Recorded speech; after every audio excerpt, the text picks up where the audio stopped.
Assalamualaikum warahmatullahi wabarakatuh. Perkenalkan, nama saya Gaza Al-Bukhari.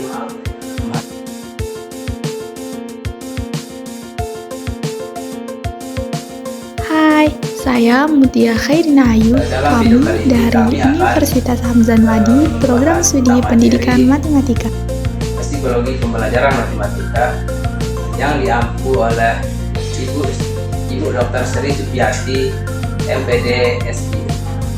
Memaknai belajar dan berkembang. Teori belajar. Pertama, teori belajar behavioristik.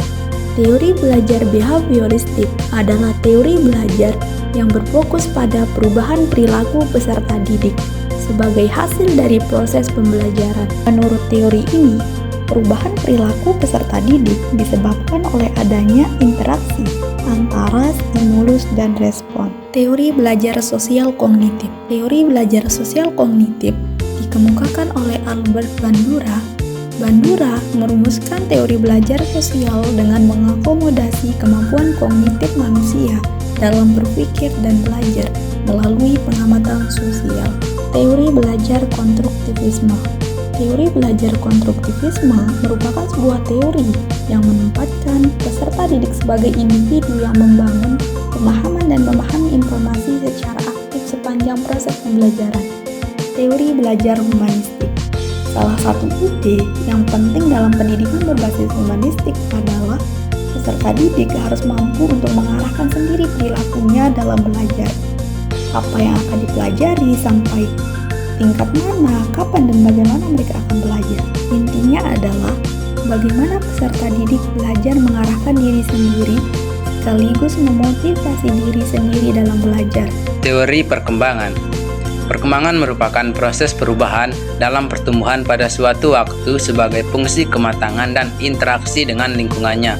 Perkembangan secara keseluruhan mengikuti periodisasi yang teratur, dimulai dari masa pranatal, masa bayi, masa kanak-kanak, masa remaja, dan masa dewasa, yang diikuti tahun perkembangan kemampuan fungsi fisik sebagai akibat dari proses kematangan.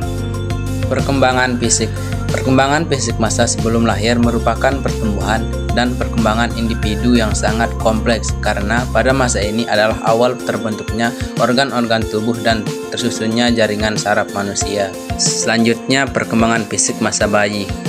Bayi yang baru lahir sudah mampu menggerakkan bibir, mata, kemudian mampu menggerakkan tangan dan kaki, serta mampu menggerakkan anggota tubuhnya ke kanan dan kiri.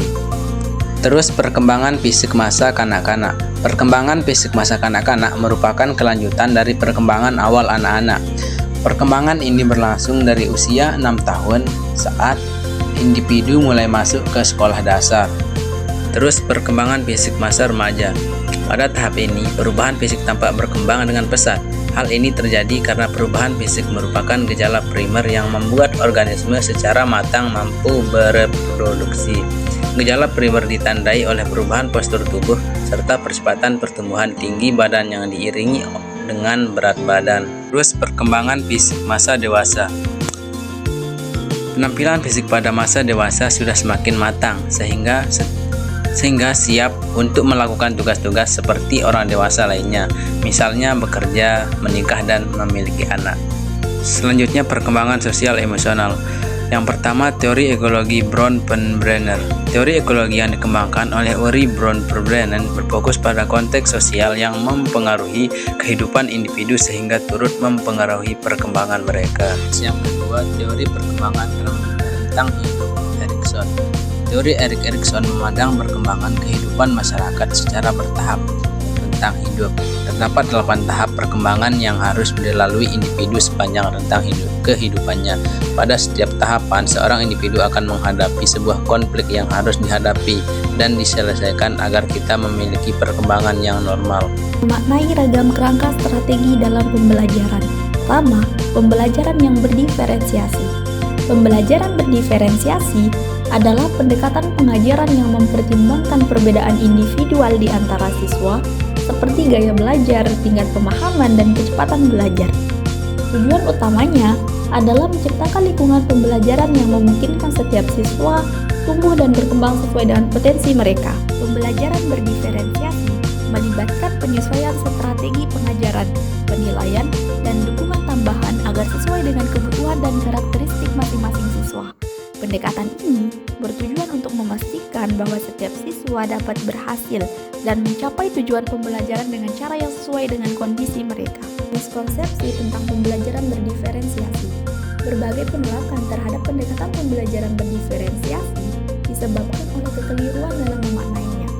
Beberapa kesalahpahaman dalam metode pembelajaran berdiferensiasi, yaitu hanya satu cara dalam mengimplementasikannya, membuat pembelajaran tidak optimal, mengabaikan aspek akademik, dicapai melalui permainan dan materi tertentu. Kurikulum pembelajaran berdiferensiasi adalah perkembangan anak, salah satu kecenderungan atau tren pendidikan.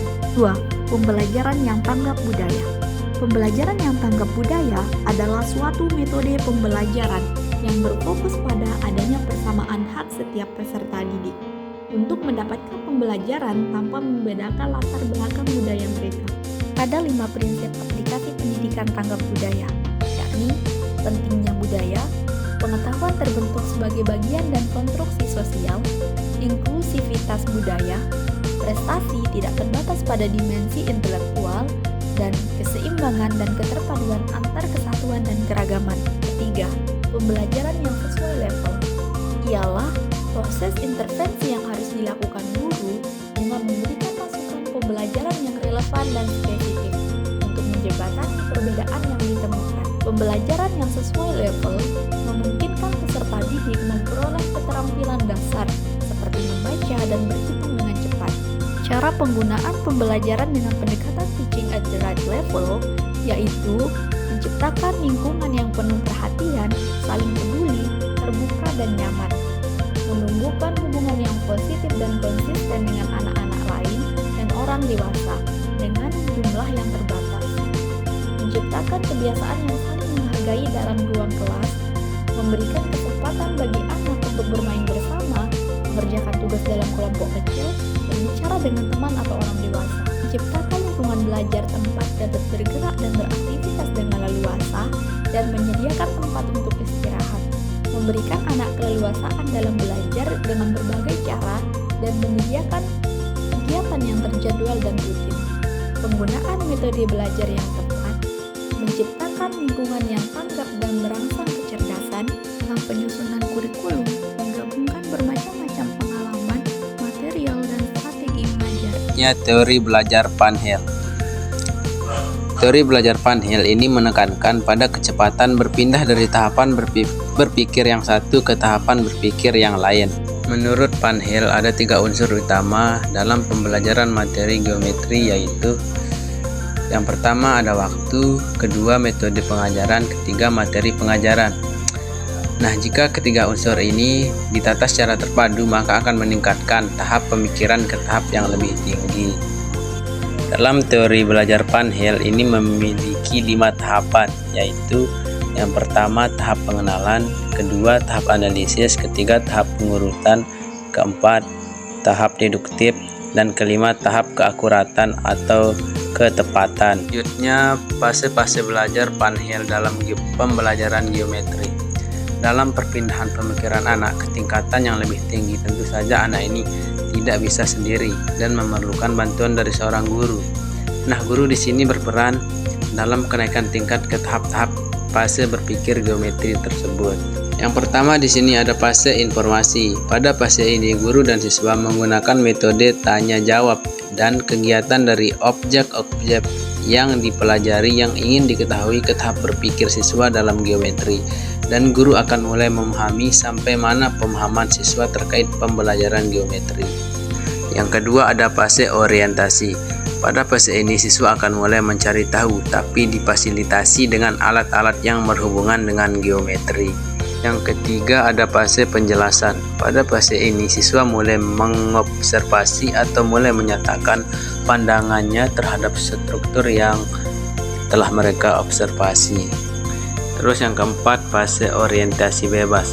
Pada fase ini siswa difasilitasi atau diberikan tugas-tugas yang memerlukan banyak langkah atau tugas yang memerlukan banyak cara dan tugas-tugas yang open-ended. Terus yang kelima ada fase integrasi. Pada fase ini siswa mulai meringkas kembali apa yang mereka pelajari atau yang mereka observasi. Guru dapat membantu siswa dengan menanyakan survei secara global atau secara umum kepada siswa atau siswi di dalam kelas.